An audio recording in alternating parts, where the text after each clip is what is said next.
So guys very good evening. अगर आप एक सैलरीड एम्प्लॉइज हो तो आपके लिए एक इंपॉर्टेंट अपडेट रिलीज की गई है, तो वो वीडियो आई बटन पे लग जाएगी, आप जाके देख सकते हो। बट उससे पहले गाइज अगर आप मेरे चैनल पे नए आए तो सब्सक्राइब करके बेल बटन को प्रेस कर लेना, ताकि आपको सारी नोटिफिकेशन मिलती रहे। और इनको डाउनलोड करने के लिए टेलीग्राम को ज्वाइन कर लो, link is in description. So guys ये केस आपको हेल्प करेगा, बिकॉज अभी रिसेंटली क्या हो रहा है कि जो फोर्थ क्वार्टर की रिटर्न गई है फाइनेंशियल ईयर 20-21 की, काफी लोगों ने वो लेट फाइल की है। तो अभी उनको क्या होगा, उनको लेट फाइलिंग फीस पड़ेगी 234E में, उनको पेमेंट करनी पड़ेगी। 200 पर डे आपको पड़ता है, 234E में लेट फाइलिंग फीस पड़ती है। बट मैक्सिमम आपको कितना पड़ता है, मतलब 200 पर डे की डिले तो पड़ती ही पड़ती है।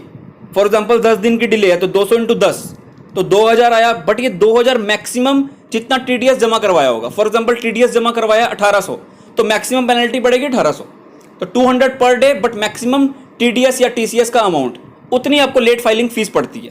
तो इस केस में क्या हुआ, हम बात करते हैं fourth quarter of financial year 20-21, because fourth quarter के लिए पेंडेमिक के कारण रिटर्न फाइल नहीं हो पा रही थी।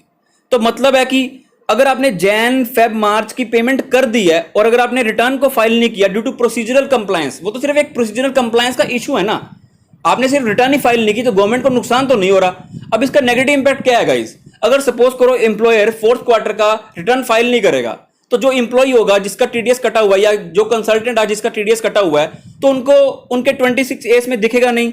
अगर उनके 26A में नहीं दिखेगा तो जब वो फाइनेंशियल ईयर 20-21 की रिटर्न फाइल करेंगे तो उनको फोर्थ क्वार्टर का TDS दिखेगा नहीं, तो वो रिफंड भी क्लेम नहीं कर पाएंगे, या जो उनको पेमेंट करनी होगी तो उसका डिडक्शन भी नहीं ले पाएंगे, बेनिफिट नहीं ले पाएंगे। तो ये इशू आएगा सामने वाले पर्सन को, गवर्नमेंट को। मतलब जो मैं एम्प्लॉयर हूं, मैंने टैक्स तो पे कर दिया, अगर मैं रिटर्न फाइल नहीं करूंगा तो गवर्नमेंट को नुकसान तो नहीं हो रहा, समझ रहे हो, गवर्नमेंट को नुकसान नहीं हो रहा। तो इसलिए मैं इस केस को तो लड़ रहा हूं कि गवर्नमेंट को नुकसान नहीं हो रहा तो मेरे को लेट फाइलिंग फीस तो ना लगाओ, ये पॉइंट तो मैं समझता हूं। बट जो सामने वाला पर्सन है, अगर मैं लेट फाइल करूंगा तो अगर मेरे को सामने वाले पर्सन को, एम्प्लॉय को जल्दी रिटर्न फाइल करके जल्दी रिफंड क्लेम करना है, तो वो तो क्या क्लेम कर पाएगा, क्योंकि जो रिफंड प्रोसेस होगा सामने वाले पर्सन का, एम्प्लॉय का या कंसल्टेंट का, वो तो 26A के बेसिस पे होगा। अगर वहां पे अमाउंट नहीं दिखेगा तो वो रिफंड भी उनको इशू नहीं होगा, ठीक है बात। तो वो एक अलग पॉइंट है। बट इस केस के बेसिस पर अगर आपको लेट फाइलिंग फीस पड़ रही है तो आप उसका बेनिफिट ले सकते हो और इसको वेव ऑफ करवा सकते हो। हुआ क्या था, आपको पता है आपको TDS स्टेटमेंट वगैरह फर्निश करनी पड़ती है under section 200 read with rule 31A। तो इस केस में फाइनेंशियल ईयर 10-11 के लिए फॉर्म नंबर 24Q सैलरी के लिए क्वार्टर 1, क्वार्टर 2, क्वार्टर 3, क्वार्टर 4 और नॉन सैलरी के लिए quarter 1, quarter 2, quarter 3 and quarter 4, इन सब की पेमेंट कर दी थी। बट जो रिटर्न फाइल की थी वो लेट फाइल की थी, मतलब नंबर ऑफ डेज आप डिले देखते हो कितने सारे हैं। तो इसको कंबाइन मिलाकर उनका लेट फाइलिंग फीस कितनी बन गई थी। Therefore assessing officer held that the assessee has committed a default in not delivering the ETDS statement with in the specified time without any reasonable cost and accordingly penalty लगा दी गई 2,55,700।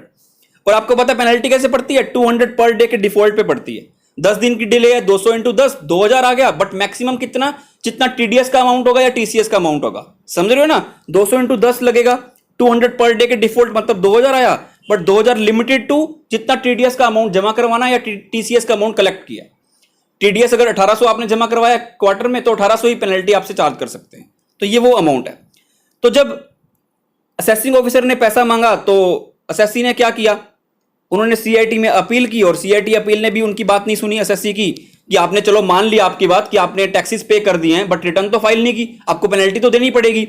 तो उन्होंने बोला CIT appeal को कि मैंने कुछ गलती थोड़ी ना की है, गवर्नमेंट को पैसा तो चला गया ना, नुकसान तो नहीं हो रहा। तो CIT अपील ने उनकी बात नहीं मानी, तो इन्होंने क्या किया, ट्रिब्यूनल के पास चले गए और ट्रिब्यूनल के सामने केसेस रखे गए, पहले वाले पुणे का, जयपुर का, दिल्ली का, जहां पर ऐसे सिमिलर केसेस आए थे।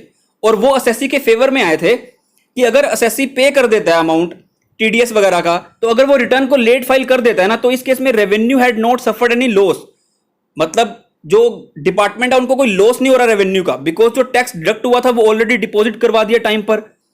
ये तो सिर्फ एक टेक्निकल या कोई, अगर आपने या गलती से जमा नहीं करवाया या किसी भी रीजन से जमा नहीं करवाया, वो तो एक प्रोसीजरल कंप्लायंस है कि आपने रिटर्न को फाइल नहीं करवाया। बट आपको मैंने नेगेटिव इंपैक्ट बता दिया कि सामने वाले पर्सन को 26 में दिखेगा नहीं, तो वो उनको भी रिफंड क्लेम करने में इशू आएगा।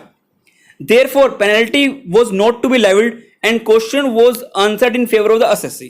तो एट द एंड क्या हुआ, ये जो केस था असेसी के फेवर में आ गया, उनको पेनल्टी पे नहीं करनी पड़ी। बट सामने वाले पर्सन को ऑब्वियस ही बात है रिफंड क्लेम करने में इशू आएगा, एम्प्लॉय को या कंसल्टेंट को, उनको 26 में नहीं दिखेगा।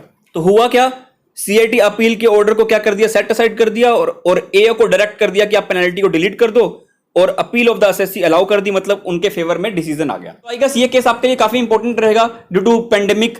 तो आप आगे शेयर करना, वीडियो को लाइक करना ताकि सारे लोग इससे अवेयर हो जाएं और टेलीग्राम को ज्वाइन करना। Thank you very much, take care, bye.